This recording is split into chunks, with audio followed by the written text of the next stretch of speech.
पण असं काहीतरी भासवायचं संसद रत्न. आता संसद रत्नाच्या संदर्भात मला सांगा, मग ते मला माहिती आहे ना, मी सुद्धा 2 वेळा घेतलेले ते संसद रत्न पुरस्कार. काही नाही हो संसद रत्न. मला माहिती आहे 2015-2016ला ते चेन्नईच्या कंपनीनं, आणि मग असा संसद रत्न टेऱ्याबडून प्रचार चालू आहे. आता मला सांगा, आमच्या श्रीरंग बारणे त्यांना 8 वेळा मिळाला. आता याच्यावरून ओळखा. महाराष्ट्रामधलं 2 नंबरचं मताधिक्य मला त्यावेळेला शिरूर लोकसभा मतदारसंघात होतं. 3ऱ्या निवडणुकीला जवळजवळ 3,03,000 मतांनी निवडून आलो.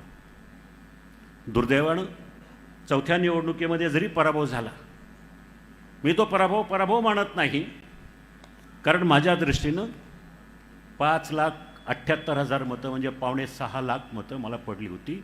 ही जनतेनं माझ्याकडं हे दिलं होतं. मी नैतिक माझा विजय समजतो, पण पराभवानं खचून गेलो नाही.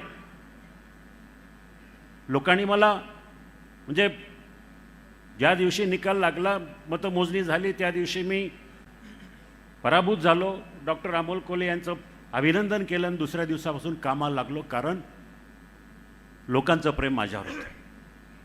जनतेनं मला सांगितलं होतं, कारण मी मनात एक आणलं की मोडून पडला संसार तरी मोडला नाही कणा, पाठीवर थाप टाकून फक्त लढ म्हणा, या उक्तीप्रमाणे मी लढत राहिलो. 5 वर्ष अक्षरशः पायाला भिंगरी लावली. भिंगरी बांधून संपूर्ण मतदारसंघामध्ये फिरत राहिलो. कुठलीही अपेक्षा नव्हती की मी पुन्हा खासदार होईल. किंबहुना मनामध्ये अजिबातच नव्हतं की मला पुन्हा लढायचं म्हणून. पहिले 2.5 वर्ष दादा तुम्ही सगळे महाविकास आघाडीमध्ये होता.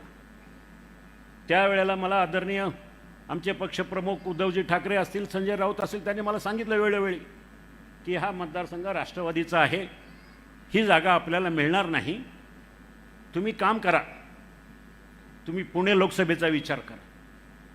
संजय राऊत येऊन लांडवडीला म्हणाले. मी त्यांना म्हणालो, राऊत साहेब हा काय प्रकार आहे, पुणे कुठं मी कुठं, मला काय निवडणूक लढलीच पाहिजे असं काही नाही आहे. मी दुसऱ्या दिवशी उद्धवजींकडे गेलो, म्हटलं साहेब हा काय प्रकार आहे, तुम्ही सांगितलं असं बोलायला. ते म्हणाले हो मी म्हणालो आपण काँग्रेसबरोबर बोलणार आहोत, तुम्ही काम करताय म्हणून तुम्हाला पब्लिकमध्ये राहिलं पाहिजे. म्हटलं अजिबात नाही.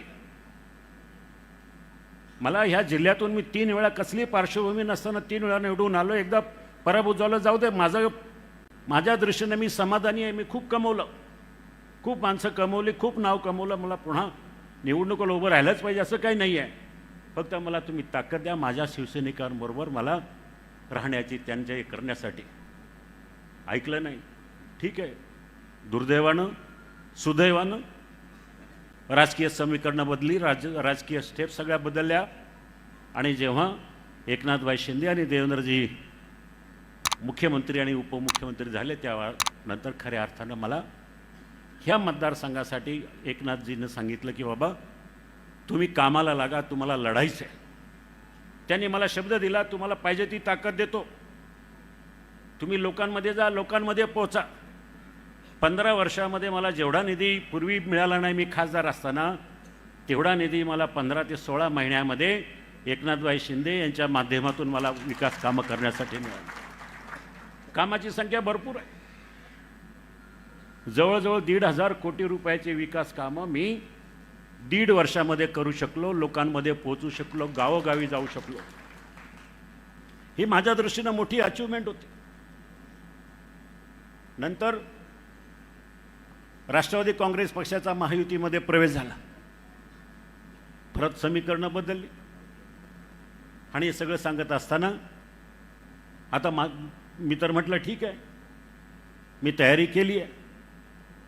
पण मुख्यमंत्री साहेब म्हणाले ठीक आहे आपण बघू काय करायचं. काही दिवसांनी त्यांनी मला सांगितलं की ही जागा बहुतेक आपल्याला मिळत नाही. एकनाथभाई शिंदे असतील, अजितदादा असतील, या तिघांनी ठरवलं की महायुतीचा सहमतीचा उमेदवार म्हणून माझ्या नावाला त्यांनी पसंती दिली आणि काम करायला सुरुवात केली. माझ्या दृष्टीने ही खूप मोठी अचिव्हमेंट आहे. अजितदादांचं मी मनापासून आभार व्यक्त करेल की त्यांच्यापुढं अनेक नावांचे पर्याय उपलब्ध असताना सुद्धा त्यांनी माझ्यावर विश्वास टाकला आणि ह्या मतदारसंघामध्ये माझा प्रवेश करून घेतला. आज मला अभिमानानं सांगावंसं वाटतं की लोक टीका करते की मी पक्ष बदलला. आमच्या समोरचे मित्र जे माझ्यावर खूप प्रेम करतात गेले 5 वर्षापासून की बेडूक उड्या. आता मला त्यांना सांगायचं ही बेडूक उडी नाही. 20 वर्ष मी प्रामाणिक राहिलो धनुष्यबाणाबरोबर. आज काय मी पक्ष बदलून बेडूक उडी मारलेली नाही आहे. महायुतीची सहमतीचा उमेदवार आहे आणि आज मी राष्ट्रवादीचा उमेदवार आहे. 2च पक्ष, राष्ट्रवादी आणि धनुष्यबाण. याच्यापेक्षा माझ्या बेडूक उडी झालेलं नाही. माझ्या मित्राच्या मनसेतून शिवसेनेतून राष्ट्रवादीतून अजितदादा पवारांच्या बरोबर 2 दिवस राहिले. सगळं काय त्यांनी तिथं बघितलं आणि पुन्हा इकडं मध्ये भाजप हे सगळ्या गोष्टी करत राहील. सांगण्याचा उद्देश आहे की गेल्या 15 वर्षापूर्वी जी कामं मी केलेली आहे ह्या सगळ्या जगाला माहिती. माझं अहवाल पुस्तकाचं आहे इथं. पुणे नाशिक रेल्वे. आता असं सांगण्यात आलं की पुणे नाशिक रेल्वे मी सगळं केलं आहे.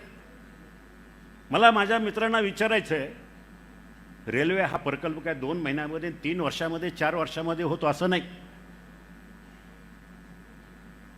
कोकण रेल्वेसारखा प्रकल्प संकल्पनेपासून प्रत्यक्षात उतरण्यासाठी 38 वर्ष लागली. इथं पुणे नाशिक हायस्पीड रेल्वे फक्त 2 महिन्यानंतर आला तुम्ही आणि सांगितलं की मी त्याच्यामध्ये हालचाल केली.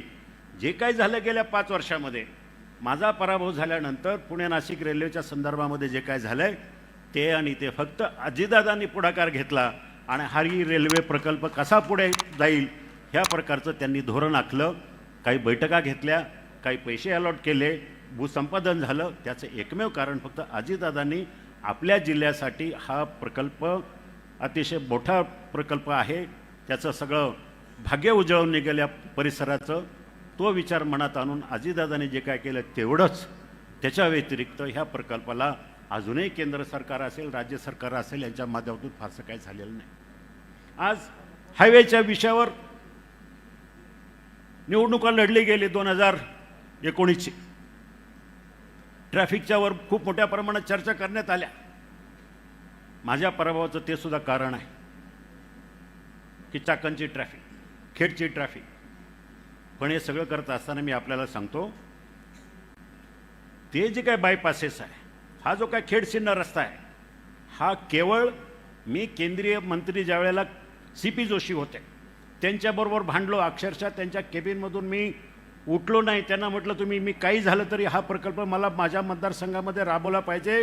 हे 2009-2010ची गोष्ट आहे. 3 वर्षानंतर त्याला मला मंजुरी मिळाली. 2013ला काम चालू झालं. गडकरीच्या काळामध्ये ते पूर्ण होत असताना भूसंपादनामध्ये उशीर झाला. पण बायपासेस या सगळ्या गोष्टी माझ्या काळामध्ये मंजूर झाल्या. नारळ फोडायला हे ग्रस्त आले आणि आता सगळीकडे सांगत सुटलं की त्यांनी जे केलेलं आहे. सांगण्याचा उद्देश आहे की काही जरी झालं तरी तुम्ही मला काम करताना पाहिलं. तुम्ही मला पुणे नाशिक रेल्वे 15 वर्षापासून पाठपुरावा करताना पाहिलं. 15 वर्षापासून मी रेल्वे प्रकल्पासाठी प्रत्येक रेल्वेच्या बजेटमध्ये सरकारवर ताशेरे ओढणारा, सरकारवर बोलणारा मी हा एकमेव खासदार होतो. त्यावेळेला 15ही वर्ष माझी भाषणं तपासून पहा. शेतकऱ्याच्या बद्दल आता काही लोकांना कळवळा यायला लागला. कांद्याच्या प्रश्नामध्ये आता जोराजोरात भाषणं व्हायला लागले. मी सांगतो आपल्याला, बैलगाड्याचा प्रश्न असेल, कांद्याचा प्रश्न असेल, शेतकऱ्यांचे प्रश्न असेल, माझं जाहीर आव्हान आहे. माझ्या समोरच्या उमेदवाराला जाहीर आव्हान आहे, त्यांची भाषणाची संख्या आणि माझ्या भाषणाची संख्या पहा. कांद्याच्या प्रश्नावर मी त्यांच्यापेक्षा तिप्पट प्रश्न मांडलेत लोकसभेमध्ये. बैलगाड्याच्या प्रश्नावर त्यांच्यापेक्षा 4 पट वेळा मी भाषणं केलेली आहेत. मला अर्थात कसे डायलॉगबाजी फेकता येत नाही, फेकाफेकी करता येत नाही, परंतु खऱ्या अर्थानं बैलगाडा शर्यती चालू होण्यासाठी खऱ्या अर्थानं तुम्ही सगळ्यांनी पाहिलं.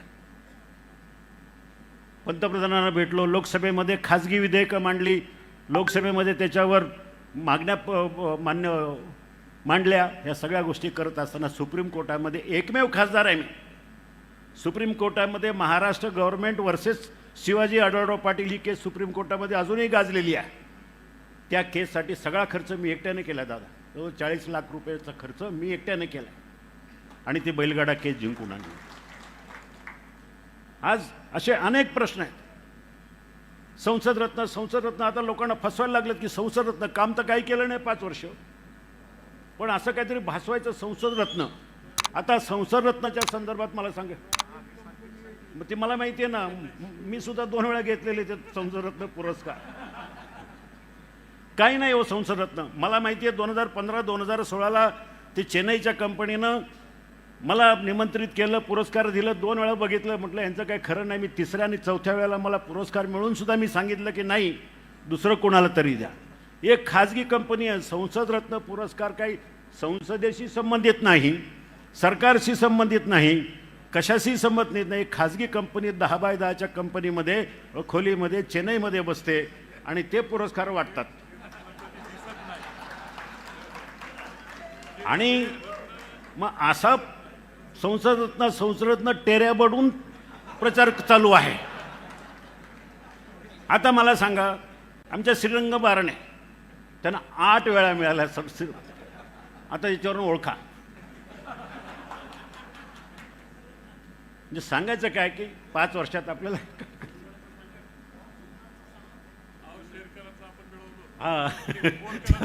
आमदार साहेब सांगतील ते कसं आहे. हे पुरस्काराच्या संदर्भात सोडा, परंतु संसद रत्न पुरस्कार ज्या बेसवर दिला जातो, लोकसभेतली तुमची कामगिरी काय, मला सांगायला दादा अभिमान वाटतो. माझ्या पहिल्या 5 वर्षाच्या टर्ममध्ये आणि सध्याच्या खासदाराच्या पहिल्या 5 वर्षाच्या टर्ममध्ये प्रश्नाची संख्या, डिबेटची संख्या, त्यांचे प्रश्न आहेत 621, माझे प्रश्न आहेत 1365 पहिल्या 5 वर्षांमध्ये. मी कधी बोललो नाही असं, कारण मला ते तेवढं जमत नाही बच्चनगिरी करायला. पण लोकांना माहिती आहे, लोकसभेचं रेकॉर्ड उपलब्ध आहे. ह्या सगळ्या गोष्टीच्या पार्श्वभूमीवर आता ही निवडणूक सगळ्यात दृष्टीने महत्त्वाची आहे. मला आपल्याला सगळ्यांना विनंती करायची, तुम्ही सगळ्यांनी मला पाहिलं 20 वर्ष, 2 दशकं मी कधी लवाडी केली नाही, मी कधी खोटा प्रचार केला नाही, मी कधी दुसऱ्यानं केलेली कामं ते आपल्या नावावर सांगितली नाही. मी प्रामाणिकपणे दादा काम करत असताना मी असं म्हणालो नाही की मी पुढच्या काळामध्ये निवडून आल्यावर पुन्हा आपल्याकडे येऊन दादा मी माझा राजीनामा घ्या, मला वेळ नाही धंद्यामधून, असं म्हणणार नाही. कारण मी एकदा लोकांच्या सेवेचं व्रत घेतलं आहे, ते मी शेवटपर्यंत पूर्ण करेल एवढीच या ठिकाणी मी आपल्याला ग्वाही देतो. आज मोठ्या संख्येने माझे सगळे सहकारी या ठिकाणी आपल्या पक्षामध्ये प्रवेश केलेला आहे. मी दिलीपरावजी असतील, दादा असतील, सगळ्या विनंती करेल, माझ्या विश्वासावर विश्वास ठेवून, माझ्यावर विश्वास ठेवून ज्यांनी प्रवेश केला त्या सगळ्यांचा मान ह्या पक्षामध्ये राखला जाईल. आणि मी सुद्धा माझ्या पद्धतीनं ह्या पक्षाशी प्रामाणिकपणे राहून 4.5 जाऊ द्या, मी प्रामाणिकपणे ह्या पक्ष वाढवण्यासाठी दिलीपराव मोहिते पाटील असतील, दिलीपराव वळसे पाटील असतील, अतुल असेल, ह्या सगळ्यांच्या बरोबरीनं खांद्याला खांदा लावून हे पक्ष वाढवण्याचं काम मी प्रामाणिकपणे करेल याची खात्री द्या. कारण मी शब्दाचा पक्का आहे, मी कधी खोटं बोलणारा नाही. मी देवेंद्रजींना माहिती आहे, ते आम्ही अनेक वर्ष बरोबर काम केलेलं आहे. मी ह्या निमित्तानं आपल्या सगळ्यांना मनापासून विनंती करतो की येणारी निवडणूक आपल्या सगळ्यांच्या दृष्टीनं प्रतिष्ठेची आहे, महत्त्वाची आहे. भूलतापणा बळी पडू नका. चांगल्या भाषणं असतील, चांगल्या फेकी असतील, हे सगळं बाजूला जरी ठेवलं तर 5 वर्ष आपल्या मतदारसंघाचं काय नुकसान झालं आहे हे आम्ही सगळ्यांनी पाहिलं आहे. माझ्या शिरूर तालुक्यातली लोकं आहेत, हवेलीमधली लोकं आहेत, सगळी या ठिकाणी उपस्थित आहेत. जेव्हा मी तिथं कुठल्याही गावात प्रचाराला जातो, गावभेटीला जातो, लोकांची भाषणाची सुरुवात अशी असते की दादा आम्ही चुकलो, आमच्याकडनं चूक झाली. अशाच प्रकारे प्रत्येक गावोगावी लोक म्हणतात. आणि म्हणून मला आपल्याला सगळ्यांवर जबाबदारी आहे की अजितदादा यांचं स्थान महाराष्ट्रामध्ये तर मोठं आहेच आहे, पण त्यांना भक्कम पाठिंबा देण्यासाठी, त्यांचे हात बळकट करण्यासाठी ह्या शिरूर लोकसभा मतदारसंघातून त्यांच्या आवडीचा खासदार निवडून द्या, एवढीच या ठिकाणी विनंती करतो आणि थांबतो. धन्यवाद. जय हिंद, जय महाराष्ट्र. धन्यवाद दादा. सहकाराचा घेऊन वसा उमटवलात कर्तृत्वाचा ठसा. राजकारणातील प्रत्येक अचूक बातमीचे सर्वात आधी अपडेट्स मिळवण्यासाठी सरकारनामाच्या सर्व सोशल मीडिया प्लॅटफॉर्मला लाईक, फॉलो आणि सबस्क्राईब करा. तसंच सर्व नोटिफिकेशनसाठी बेल आयकॉन प्रेस करायला विसरू नका.